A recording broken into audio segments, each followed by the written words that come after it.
sudah melakukan konferensi yang akan disampaikan oleh semua ulama terkait kejadian ada di Tol Cikampek.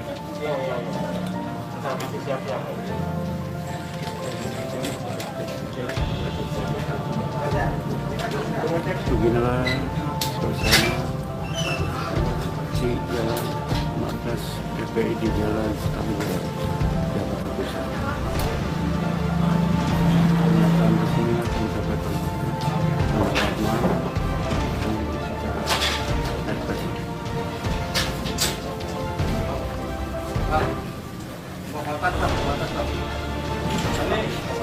Berbayang enggak ya? Ini sebelumnya kita mohon maaf karena nggak bisa terima di dalam karena kita bocor. Jadi tempat biasa kita rapat penuh air. Jadi mohon maaf sebelumnya pada teman-teman wartawan, kita terimanya di teras sini aja ya. Baik, Bismillahirrahmanirrahim. Assalamualaikum warahmatullahi wabarakatuh.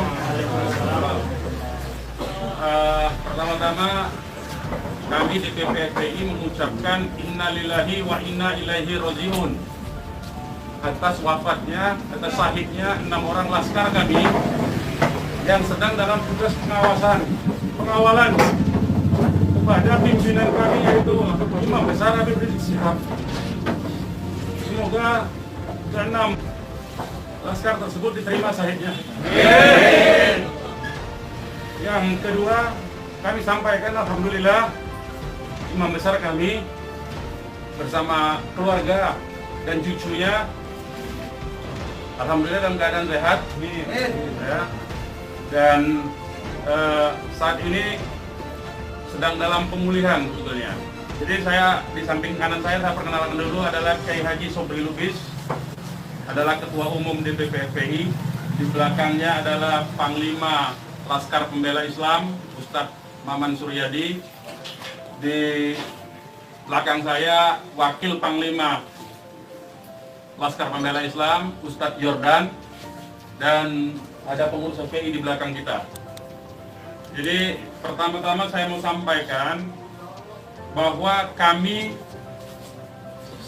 sebelum ada pengumuman dari pihak Polda, yang tadi itu pun kita dapatnya dari televisi, sebelum kita mendengarkan pernyataan dari pihak Polda, itu kita masih menganggap keenamnya dalam status hilang. Makanya pernyataan kita yang pertama keluar itu adalah pernyataan statusnya masih dalam keadaan hilang kita sebutkan. Karena itu pernyataan dibuat pagi hari ya, sebelum kita mendengar kabar bahwa keenamnya sudah syahid. Nah, kemudian saya mau jelaskan kronologi backgroundnya dulu, bahwa beberapa hari yang lalu ya, memang ada beberapa pengintai di Pondok Pesantren Habib Rizik, yaitu hari Jumat ya. Hari Jumat itu ada beberapa pengintai yang ditugaskan oleh institusi resmi negara. Ya, saya tidak mau sebut. Oleh institusi resmi negara yang ditugaskan mengintai 24 jam. Mereka menggunakan drone dan peralatan canggih lainnya. Dan kemudian ada komunikasi dari laskar yang menjaga Pondok Pesantren Habib Rizik di Megamendung itu dengan para pengintai. Karena kebetulan mereka terjebak dengan cara pengintaian mereka sendiri yang tidak profesional. Ada komunikasi antara laskar penjaga markas Syariah Megamendung dengan para pengintai. Ya. Ada 3 orang yang berhasil dikomunikasikan dan kita mendapatkan semua data-datanya. Ya, data-datanya kita dapatkan semua, identitasnya kita dapatkan semua, dan ternyata pengintaian itu bukan cuma terjadi di Megamendung, di lokasi Pondok Pesantren Habib Rizik, tetapi juga di Petamburan sini. Posisinya di sebelah sana, ya, posisi para pengintai. Ada foto-fotonya kita dapatkan. Kemudian juga di Sentul yang sempat dilakukan aksi demonstrasi. Artinya yang saya mau sampaikan di sini, Habib Rizik sejak kepulangannya memang diintai 24 jam, ada 30 orang. Masih disentul 10 orang di Megamendung. Jadi kita sudah tahu sebetulnya. Ya, kita sudah tahu. Nah, setelah proses hari Jumat itu, beliau bersama keluarga meninggalkan tempat istirahat beliau, tempat pemulihan beliau yang tadinya di Megamendung, beliau pindah ke Sentul. Ya, pindah ke Sentul. Kemudian Ahad ya, malam, yaitu hari Minggu pukul 22.30, artinya lebih sekitar setengah 11-an ya, setengah 11 sampai jam 11 malam, beliau meninggalkan lokasi dari Sentul untuk menuju ke tempat pengajian keluarga inti. Saya mau sebutkan, pengajian subuh ya, pengajian subuh keluarga inti. Jadi tidak melibatkan pihak mana-mana pun juga. Dengan 4 mobil keluarga. Di dalam mobil ada istri beliau, ada anak dan ada menantu. Artinya ada perempuan di dalam mobil itu. Dan ada cucu beliau. 2 orang masih bayi, 3 orang balita. Ya.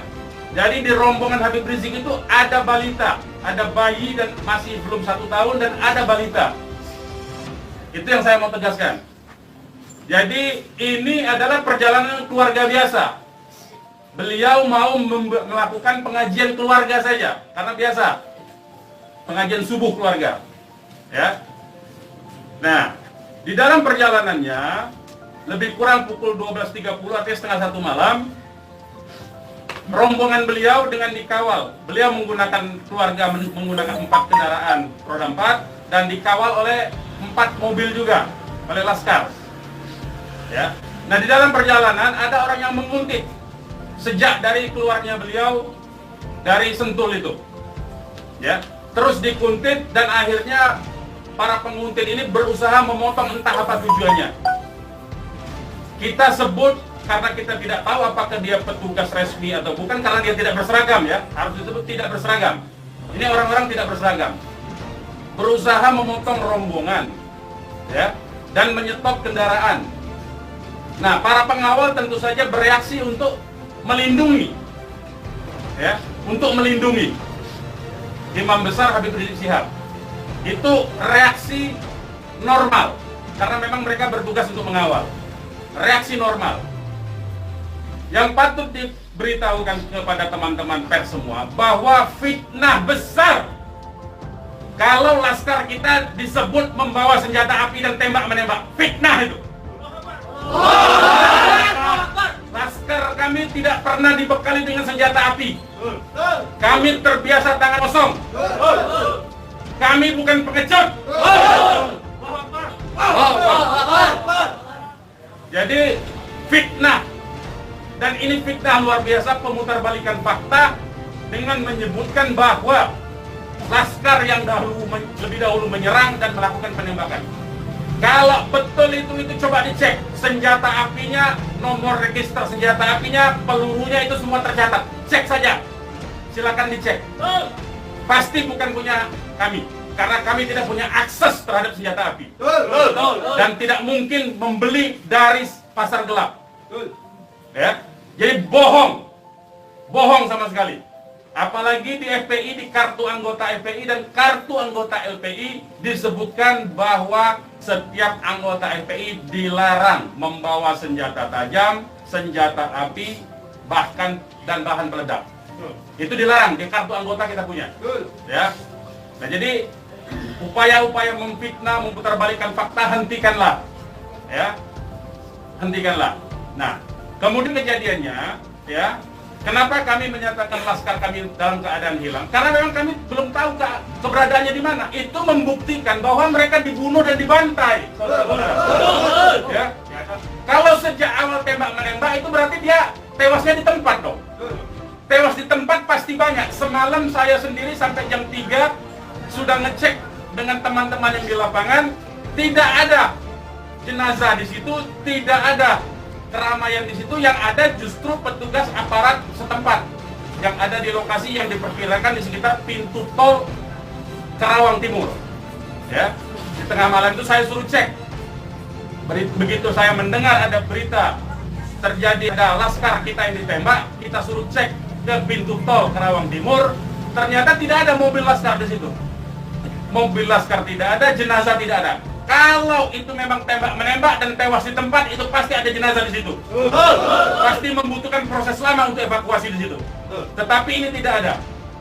Dan bahkan saudara-saudara perlu ketahui, teman-teman media, sempat salah satu laskar mengirimkan voice note rintihan dari salah satu laskar kita yang ditembak. Itu artinya apa? Itu artinya laskar kami dibawa ke satu tempat dan dibantai di tempat itu. Dibantai di tempat lain. Itu artinya.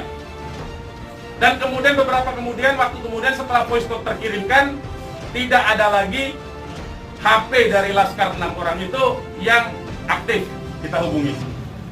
Kita sudah cari sampai pagi tadi, sampai siang tadi sebelum pengumuman dari pihak Polda, kita sudah cari kemana-mana, ke rumah sakit kita cari, ke kantor polisi kita cari, karena kita anggapnya itu orang hilang. Dan ternyata kemudian ada pengumuman bahwa seperti yang dinyatakan fitnah yang menyatakan tembak-menembak itu. Ya. Nah, jadi sekali lagi saya mau katakan tidak betul, ya, berdasarkan fakta-fakta dan kronologi yang saya sampaikan bahwa terjadi tembak-menembak dan laskar memiliki senjata api itu tidak betul sama sekali. Itu fitnah besar terhadap kami, fitnah besar terhadap umat Islam. Kami anggap itu upaya memutarbalikkan fakta yang tidak pada tempatnya.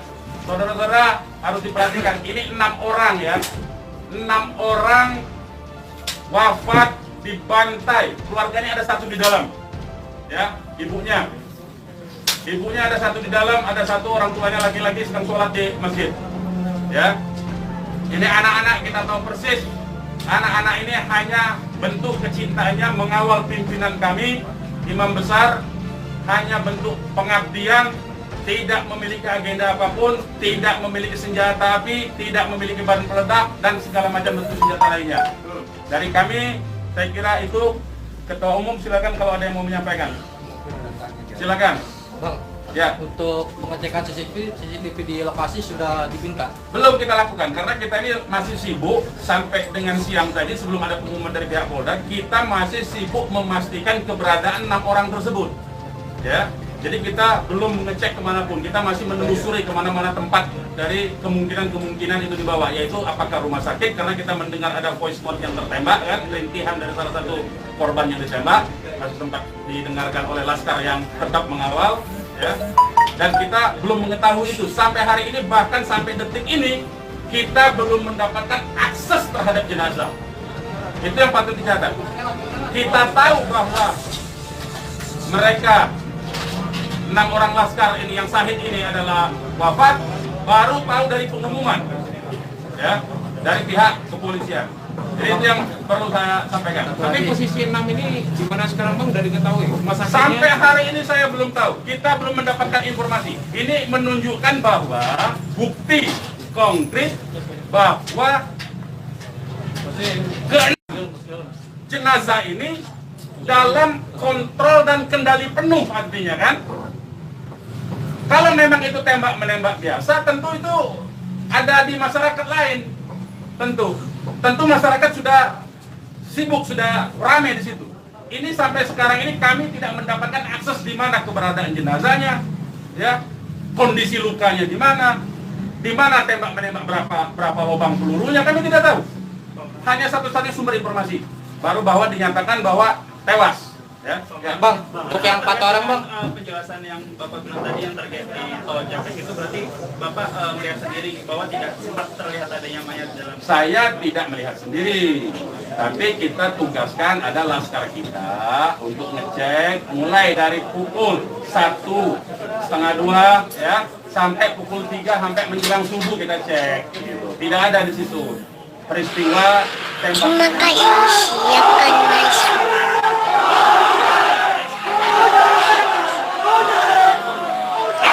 Terima kasih. Silakan masuk. Terima kasih ya. kita duga tempat terjadinya itu. Bang, untuk yang 4 orang yang masih sisa itu kan ada 10 orang kan yang dikabarkan Yang mengawal itu 4 mobil. Jadi lebih dari 10 orang. Berarti yang sisanya itu bakal bisa menjadi saksi dong, Bang. Insya Allah bisa, ya, insya Allah bisa. Tapi konsentrasinya 2 mobil konsentrasi terus melakukan pengawalan terhadap Habib Rizik, ya. Yang 2 mobil lagi itu yang berhadapan dan untuk upaya ditangkap oleh pihak yang kita belum tahu sampai sekarang. Tapi diakui oleh mereka itu sebagai polisi kan. Mestinya kalau polisi, saya mau katakan, kalau polisi dalam upaya penyidikan itu mestinya penyerahan surat. Kan surat sudah diserahkan, untuk apa lagi dikuntit? Kan Habib Rizik tinggal datang atau tidak kan? Kalau dia datang kan ada upaya-upaya hukum yang mereka gunakan berdasarkan kewenangan mereka. Tidak perlu ada kuntit-menguntit seperti itu. Ya, jadi ini menjadi catatan penting ya. Ini menjadi catatan penting. Habib Rizik sudah dipanggil dan kita sudah mendatangi hari ini pengacara kita. Ya, jadi tidak ada kaitan itu dengan bahwa Habib Rizik seperti apa, tidak ada. Ya, itu proses mekanisme hukum biasa. Ya, silakan yang lain. Pak, ada langkah-langkah hukum atau langkah apa terkait kejadian ini? Ya tentu begini. Jadi ini tidak boleh ada satupun ya warga negara ya penjahat sekalipun ya itu dibenarkan untuk dilakukan apa yang disebut dengan extrajudicial killing seperti itu. Kalau demikian caranya, berarti lembaga kejaksaan, lembaga pengadilan dibubarkan saja. Cukup kalau polisi menganggap itu penjahat, ditembak, melawan, ditembak, mati udah kan? Berarti nggak perlu pengadilan. Kita ini negara hukum atau negara kekuasaan, ya. Jadi itu perlu jadi catatan juga. Jadi upaya hukum apa? Upaya hukumnya adalah dalam hal ini disebut secara hak asasi manusia, instrumen hak asasi manusia. Ini disebut dengan extrajudicial killing. Ini pelanggaran berat hak asasi manusia. Mereka yang melakukan proses pembunuhan extrajudicial killing ini, pembunuhan di luar proses hukum ini mestinya diadili oleh pengadilan HAM. Ya, mestinya instrumen yang bergerak adalah Komnas HAM ini. Ya, Komnas HAM.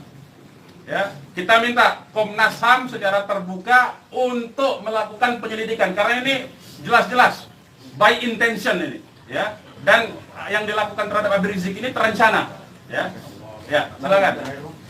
Penegasan aja, jadi informasi mengenai meninggalnya anggota Laskar ini itu berdasarkan hasil rilis yang disampaikan dari pihak Polda, dari pihak Polda. Makanya kita menjadi heran. Ya, artinya itu form mereka dibunuh tuh, ya. Ya. Yang 6 orang itu sendiri identitasnya bisa disebutkan? Yang 6 orang identitas, baik saya bacakan.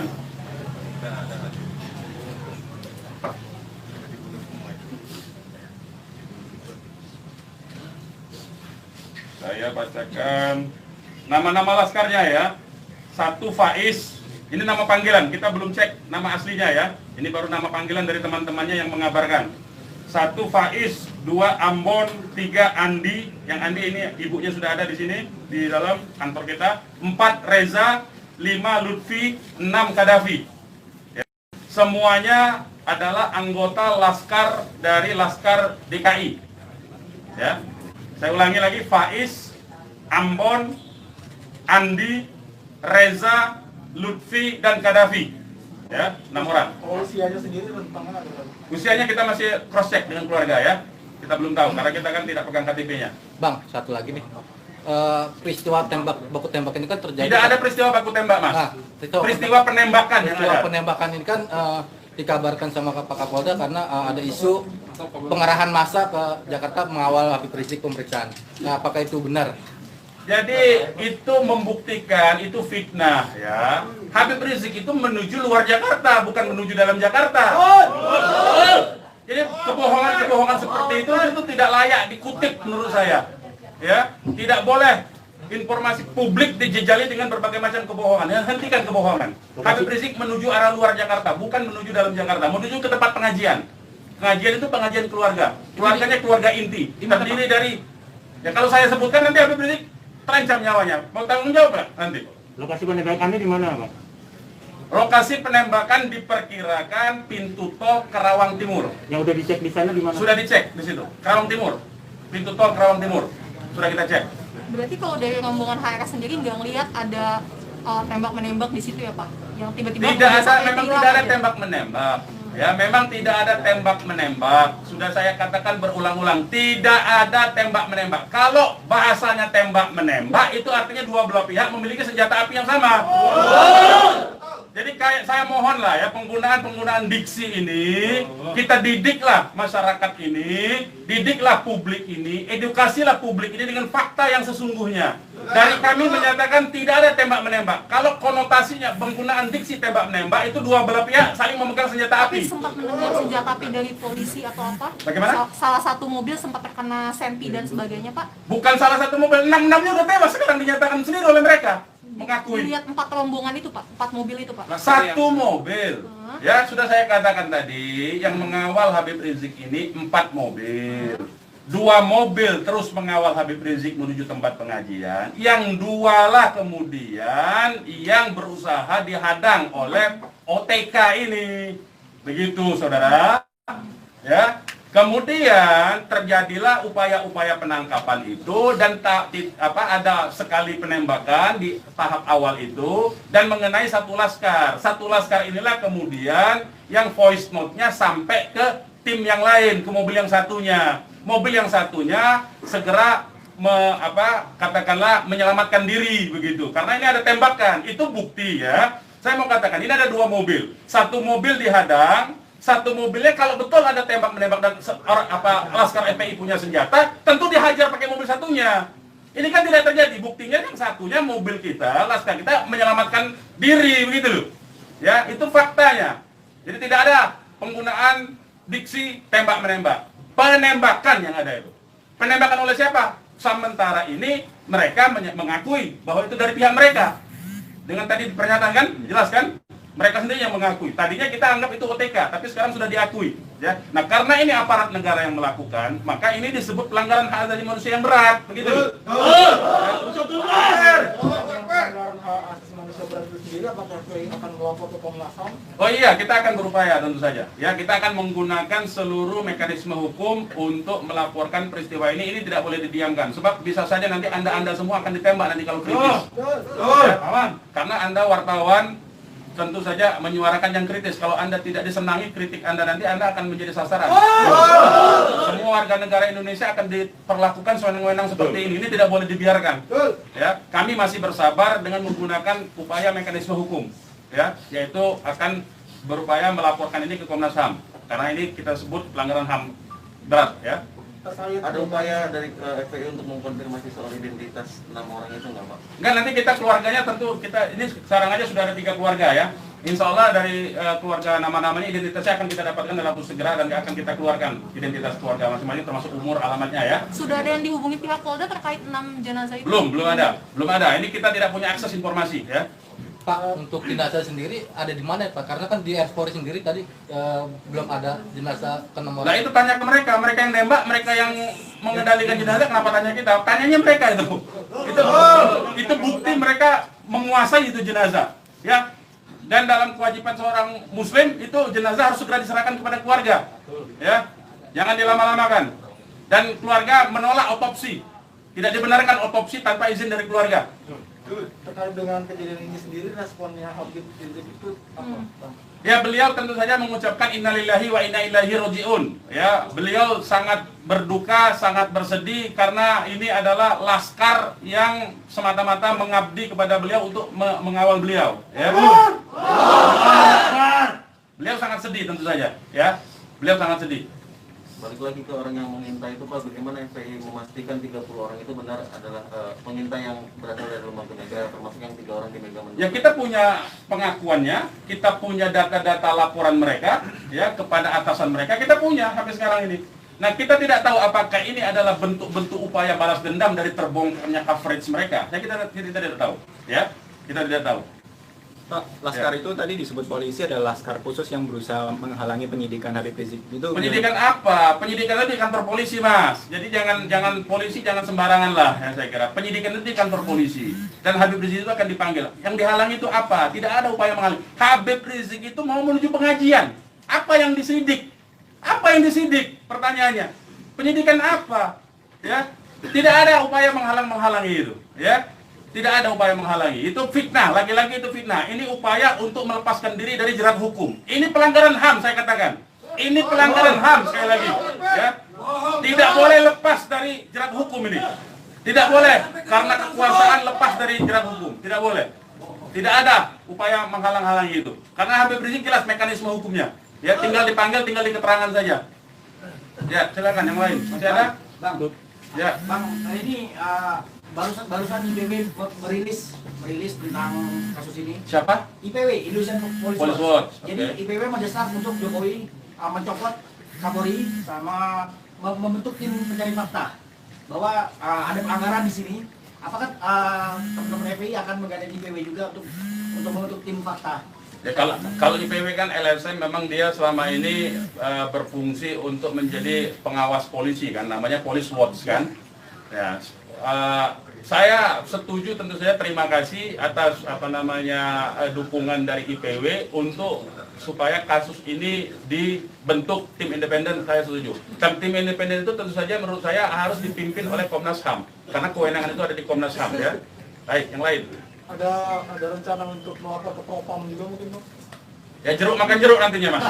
Ya, jeruk makan jeruk. Nah, ya. Nanti ini yang jelas, ini saya katakan ini ada unsur dugaan kuat pelanggaran hak asasi manusia yang berat. Ya. Karena dia pelanggaran hak asasi manusia yang berat, maka kewenangan itu ada di Komnas. Ya, bukan lagi di Propam. Kalau Propam itu sekedar profesi saja. Ya. Oke, yang lain kalau tidak ada kita ini. Bang.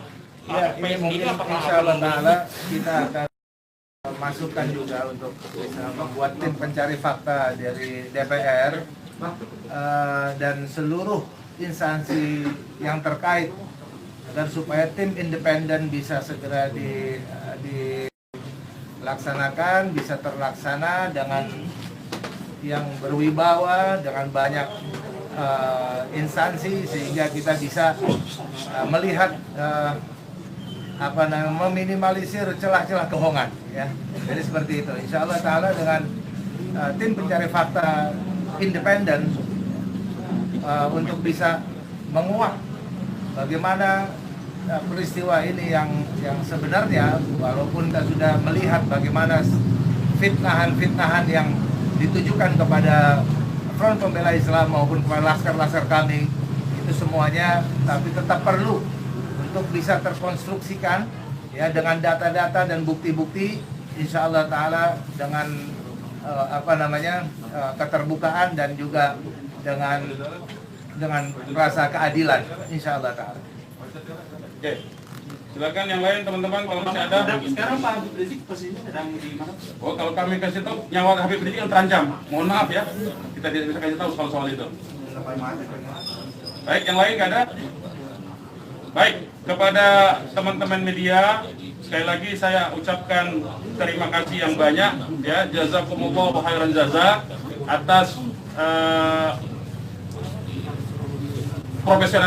profesionalisme ya, cross check cover both side dari teman-teman, karena memang pemberitaan tidak boleh berdasarkan hanya satu pihak saja. Kami hanya menuntut kemukakanlah fakta dengan apa yang sesungguhnya dari kedua belah pihak. Nanti masyarakat yang akan menilai itu ya. Yang jelas penggunaan diksi tembak-menembak saya kira harus dihentikan, karena itu adalah framing yang jahat terhadap orang tidak berdosa, yaitu 6 orang yang syahid ini. Demikian dari kami, terima kasih. Billahi taufiq wal hidayah. Wassalamualaikum warahmatullahi wabarakatuh. Takbir!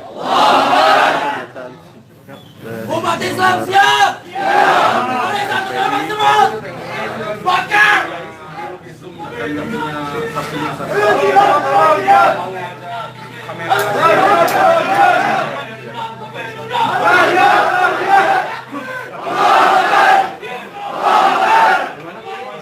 sempat diterima Bapak Saya belum pegang, tapi itu keterangan dari komandan timnya.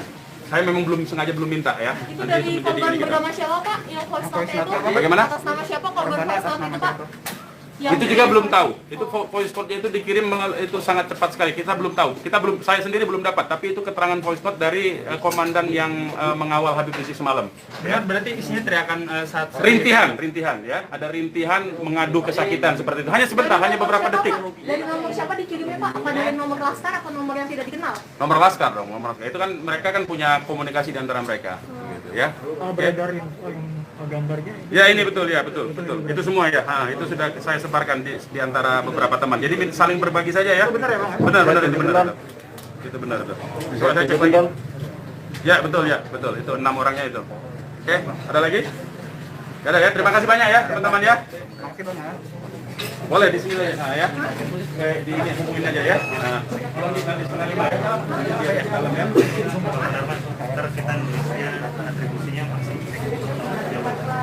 Saya sektum sekaligus kuasa hukum dari para korban, ya. Karena saya profesi saya hari-hari itu memang pengacara. Ya. Nah. Pakai telepon, tuh bisa, silakan kalau itu, ya. Tapi pakai telepon, ya.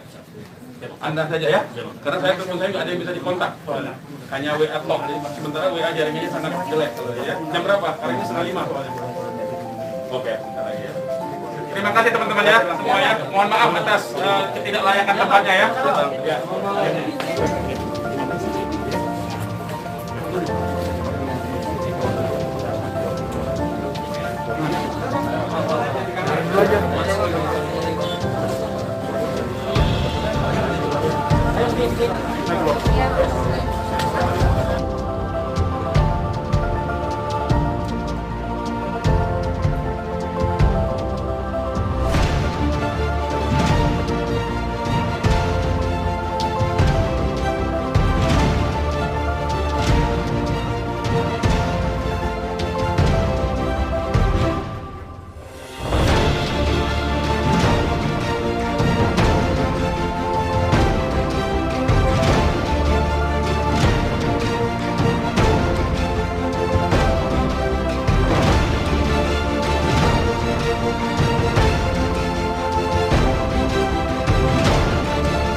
Masih ada.